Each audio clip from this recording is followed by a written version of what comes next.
Hello everybody. Let's talk about what's in storage. So these are decks, by the way. Wait, welcome back. Hello, I'm Lisa. Welcome back. Or welcome if this is your first time stopping by. This is my Tarot and Oracle deck collection and Declutter series. This last set of decks are decks that I have been storing or will be storing. So it's a mishmash of things that I'm not working with right now that may or may not need to go, but that I've been kind of sitting on. Some of them I have put into storage or into this category throughout the rest of the parts of this declutter, so you're going to be seeing some repeats. So I'm probably going to go through this list fairly quickly. Let's get into it. So first up, let's talk about the James R. Eads Green Glyphs set. I love the idea of this. I think it was really, really well done. There is a matching Tarot, Oracle, Lenormand, and Rune deck, all in this kind of style, in this Green Glyph style. They all have beautiful rainbow holographic gold edging. They all have backs that have glyphs that are based on the cards in the deck that each have a glyph associated with them. There's a great color coding system that goes through the entire deck. James put all of this together, I feel like, so that there'd be a whole family of decks, but also so that you could, if you wanted, mix and match the decks, build a mega deck. And so to that end, every individual deck in this set has its own individual guidebook, but then it also, if you got the big boxed set, you could get this beautiful book that has all of the guidebooks put together, plus a section in the end all about using the deck as a mega deck. Now, I actually, prior to filming this video, spent several days trying to work with this as a mega deck. So I had the Tarot, Oracle, Lenormand, and the Rune deck, which is not here because I've actually pulled it out to use separately. I actually had combined them all. I tried to shuffle them all. It makes a deck that when you stack them up, like if I were to stack it up this way, it was about that high. It's very impractical to shuffle. It's very difficult to shuffle and work with. If I had an automatic card shuffler, it might be kind of cool. And it was kind of cool, actually, to pull a reading and then look up each individual meaning and sort of piece the whole thing together.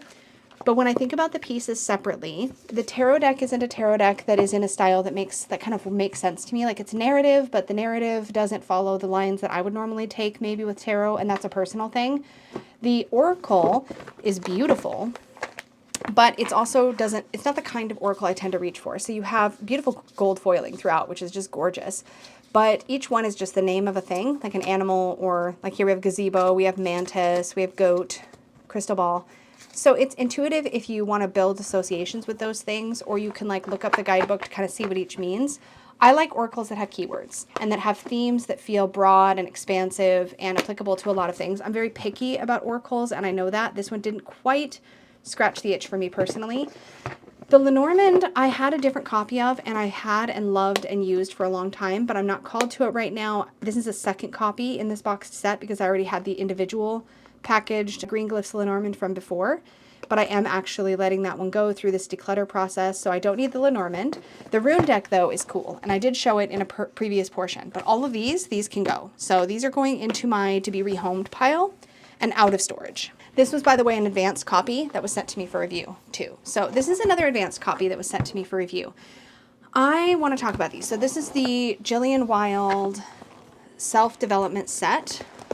This is really, really, really cool. So I need to, I think, take these out of this big box is I think what I need to do. So here's the Familiar's Way deck. This is a deck of Sacred Companionship.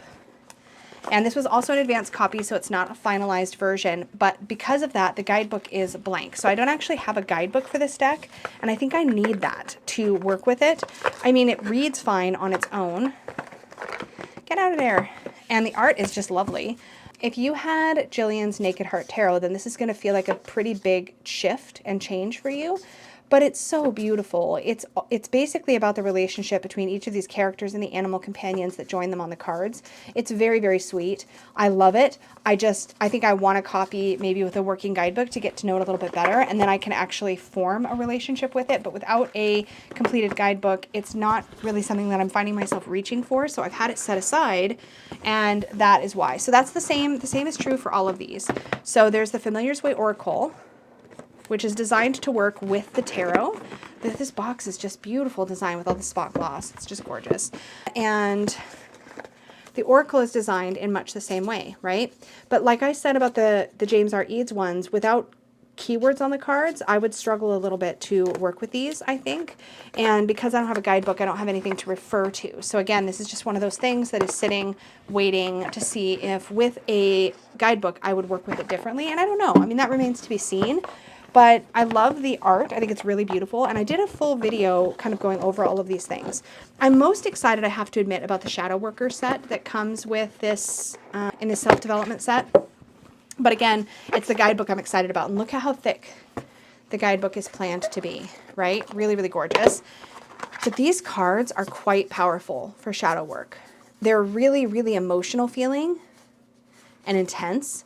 So this is a really cool set, but it was an advanced copy. It wasn't fully complete, and that's okay. It was a really great way to be able to share the deck with everybody else, but I think I need to not continue holding on to this right now. So I'm going to set that one aside. Okay. Some other things that I'm just storing because I'm not working with them. So earlier in this series, I shared the 78 Tarot Mythical. I have no plans to get rid of this. It's a really cool piece of tarot history for me. I really think it's a well done collab deck, but it is not one that I think I'm going to be working with. It's just something that I think is really cool and I enjoy having. So it just kind of lives on my storage shelf, but it's staying. This is another thing. This is a part of my own tarot history. This is the Witch's Tarot.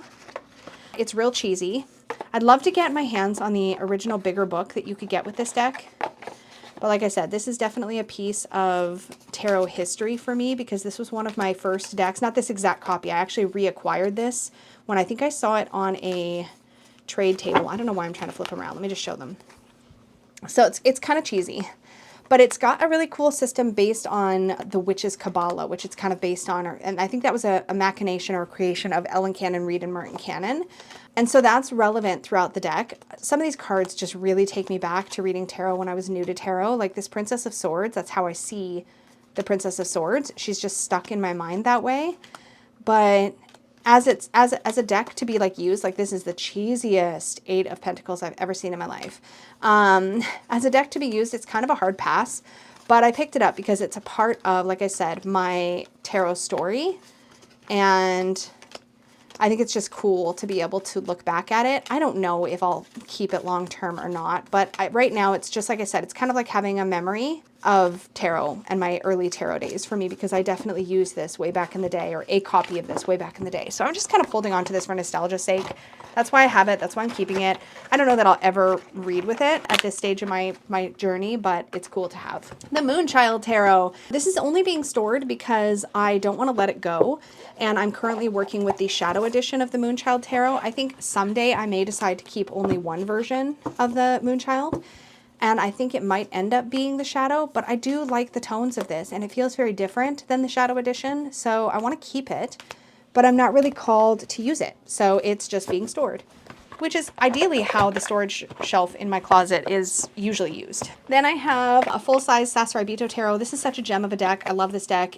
I have no plans to let this go, but I find myself, whenever I want to use this deck, just reaching for the little travel edition, so this version is just being stored. Staying in its bag, though, because I may eventually hang it back up again. Okay, this one's being stored, and I don't know. I think I should let this go, actually. I'm storing it because it's unicorns, and it's cute. I had this in an earlier declutter section, but it's very cluttery. It's hard for me to, like, see what's going on in the cards. It's all right there, though. It's really cute. I think that's why I decided to store it, because I don't want to be in a big hurry. But I'm not in a big hurry with my Purgatory decks either, so I think I'm going to move this over to Purgatory. I just think there's a good chance I'm never going to want to reach for this. So that means taking it out of its bag. It's okay. It's okay. I don't need to hold on to every unicorn thing. I think I need to remind myself of that. It's okay, Lisa. This is my Tarot Bootcamp homemade deck. So this is just stored because this is what I use in my Tarot Bootcamp course. This is what I created throughout the course when I was recording the course. I do want to eventually copy the information from this deck over onto this blank deck that Peggy and I picked up so we could film a silly walkthrough, which if you missed our walkthrough of the Emperor's New Tarot, that's what this is. It's just a blank tarot deck. But I think I want to eventually move all of this stuff over onto this deck. But I also keep these two decks together in a bag in my storage so that I remember that if anybody ever asks, this was home printed cardstock and it really feels like paper. It's so thin this is nicer. So if somebody was going to be taking my tarot bootcamp course, which is still available, by the way, if you were going to take my tarot bootcamp course now, I would say just pick these up and use these because they shuffle nicer than the home printed, home cut cards that I used when I first created that course. So I just keep these together in my little sloth bag for reference, and because they were part of that course and I may need to reference them again. So that's fine to live in storage. These are my Magical Dogs, Mystical Cats, and I have them in storage because I guess I didn't need to hang them, but I'm going to hang them back up because it's not like I'm not willing to use them. I just didn't want them taking up space, but I have extra space right now. So I'm going to just go ahead and hang those. They don't need to stay in storage because I'm willing to use them. I just don't use them a lot.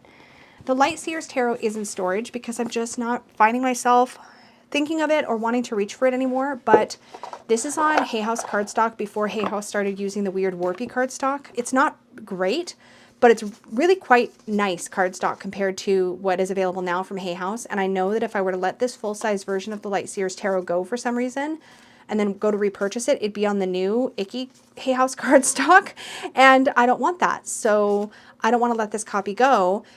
But I do find that nowadays, if I'm going to reach for the Light Seers, I reach for the mini. So this is in storage for now, but only because I don't need both the mini and the standard out. Kind of like with the Sasarai Bito. These are good decks. I just don't need to have both taking up space at the moment. This is another one that I don't reach for, but I plan to keep probably forever and ever. It's the Robin Wood Tarot. Love this deck. It's not one I reach for, but again, like the Witches Tarot, it's one that is a part of my tarot history, and I really enjoy having it. So that is the Robin Wood Tarot. This one I put into storage because I may eventually let it go, but I love my mod of this deck. I love the bag it's in, and I think this is a really intelligent deck with a lot of layers, and I just don't want to be hasty and put it into purgatory, but it is a really great deck, and this is a trimmed copy. I don't know that I want to do this amount of work again, so it's just being stored. It's the Star Tarot. It's a good deck, but I just don't think I'm going to reach for it regularly, so that's living in storage. The Legacy of the Divine. This is another tarot history deck. I keep this because this was like the first traditional feeling Rider-Waite-Smith style deck that I read with for clients. I used to use this a lot in tarot and tea events. I love this deck. I just don't ever feel called to reach for it in the present. So it's stored because it's part of my tarot story, but it's not something that I feel called to really work with. So that is the Legacy of the Divine. And again, it just stays. He's, again, one of my early Peggy bags, my earliest Peggy bags. I've had this deck for a very long time. And another piece of my tarot story is, of course, my Osho Zen. This is my original copy, and I hand trimmed it and didn't do a great job. Kind of bummed about that, but the Osho Zen Tarot is a great deck. I actually recently picked up a pocket version of this deck that I'm going to be showing in my next recent deck roundup, and I think that's the one I'm going to reach for when I'm wanting to work with the Osho Zen, rather than this older copy, because this copy just doesn't shuffle well anymore. But this is the one, like the actual copy I used for like freaking 20 years or something. So it shuffles okay-ish. My trim on it could have been much worse, considering it was one of the very first decks I trimmed. But I also trimmed it because it was so beat up. The edges were totally trashed. So trimming it did bring new life into it, but I kind of miss my old beat up full size. Now I do have another copy of this in the full size that I have in a storage bin with my tarot boxes. So if I ever really miss the full size, I can do that. But I'm not really reading with this copy right now, so it's just sitting in storage as part of my tarot history. Repeating themes for sure. This is the bag that I put my Avalonian Oracle in. I mentioned this in an earlier part of the Declutter. This is the deck that is associated for me with the Sisterhood of Avalon. It's not a deck I'm working with, but it's definitely not one I'd want to part with. I don't think you can buy this anymore. I think it might be out of print. I don't think it was in print for very long, but this deck is part of my spiritual path history, and there are times when I know I will need this deck and I want to have it. I just don't know that I need it out and available. So it's living in storage. It's the Avalonian Oracle, and I'm good with that. I also grabbed the box for the Celtic Tarot by Courtney Davis. I mentioned this in an earlier part of the Declutter. I like having it. It's out of print, but I'm not using it right now. And then I've got a few more in my basket. I have the Happy Tarot. I go back and forth about this deck. It's really cute. I've repurchased it one time to get it on the borderless cardstock. I find I don't really reach for it. I tend to reach for the Playful Heart Tarot instead of this deck. Whenever I would normally pull this, I pull Playful Heart, but I don't want to let it go because it's really cute and I like it. I just don't really want to have it out taunting me right now. And then this is the Tarot of Delphi, which is out of print and is treasured by me, but again, is one that I'm not finding myself reaching for. And so I just want it sort of out of my line of sight for a while, see how I feel about it. If over time I find that I'm just really not drawn to it, I will probably find a creative way to rehome this in, I don't think this is one that I would ever sell. This was gifted to me.